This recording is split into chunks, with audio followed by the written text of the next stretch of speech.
Now, in the coming years, in the coming decades, we will face individual discrimination, and it might actually be based on a good assessment of who you are.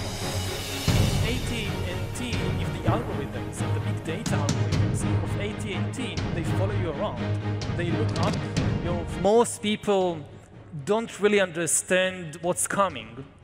Even most experts cannot really say what kinds of threats, what kinds of dangers the new technologies, especially AI, artificial intelligence, and bioengineering, will create.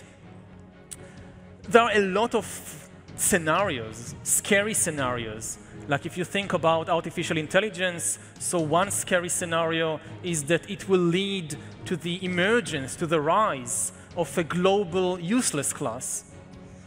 Just as the Industrial Revolution of the 19th century created the urban working class, so the automation revolution of the 21st century might create the useless class.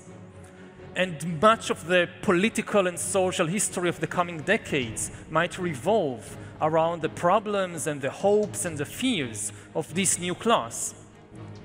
Another danger is that new technologies might lead to the collapse of liberal democracy, especially if you think about the combination, the merger of biotech and infotech. They might very soon reach the point when they create systems, they create algorithms that understand us better than we understand ourselves. And once you have an external algorithm that understands you better than you understand yourself, liberal democracy, as we have known it for the last century or so, is doomed. It will have to adapt to the new conditions, it will have to reinvent itself in a radical new form, or it will collapse. Because you can say that the Achilles heel of liberal democracy is the heart.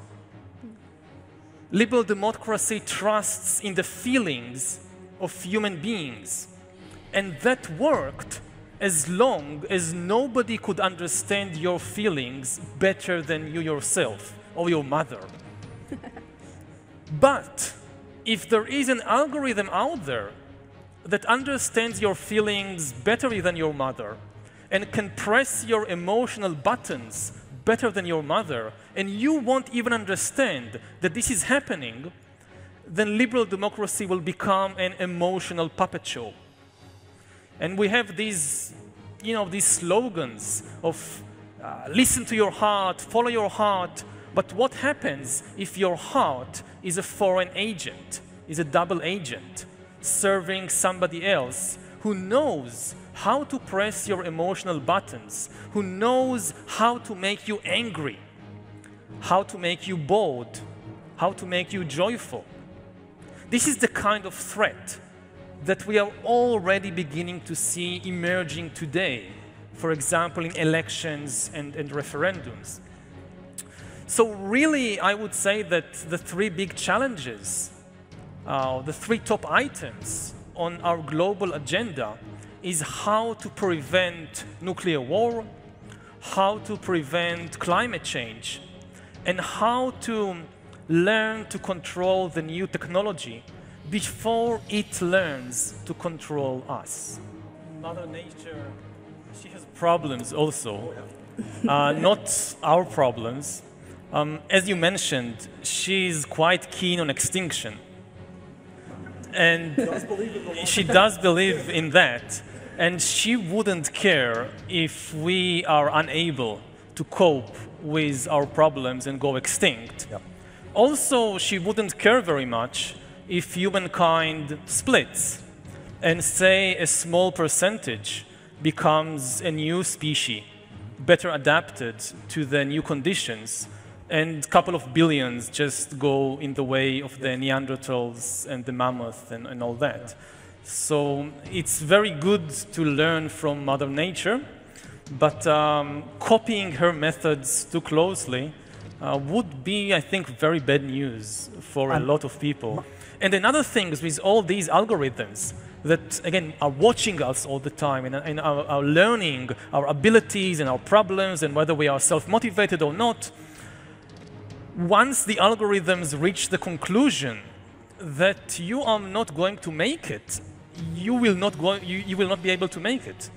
I mean, we are used to this problem of discrimination against people based on wrong statistics. Like in the 20th century, discrimination against people usually took the form of discriminating against entire groups, based either on faulty statistics or based on just religious biases and racism and so forth. So if you were gay, you had discrimination against all gays. If you're a woman, then all women.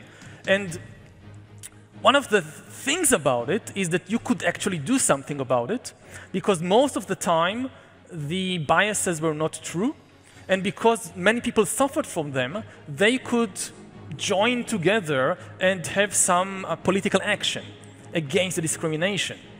Now, in the coming years, in the coming decades, we will face individual discrimination, and it might actually be based on a good assessment of who you are. I mean, if AT&T, if the algorithms and the big data algorithms of AT&T, they follow you around, they look up your Facebook profile, your DNA, your records from kindergarten until today, they will be able to figure out quite accurately who you are.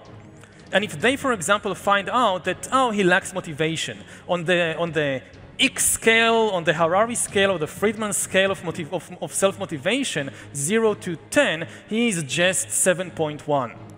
And we don't want to accept to our company people of less than 8.2. And we know from experience that, yes, we can give you a little push, but you just lack what we need.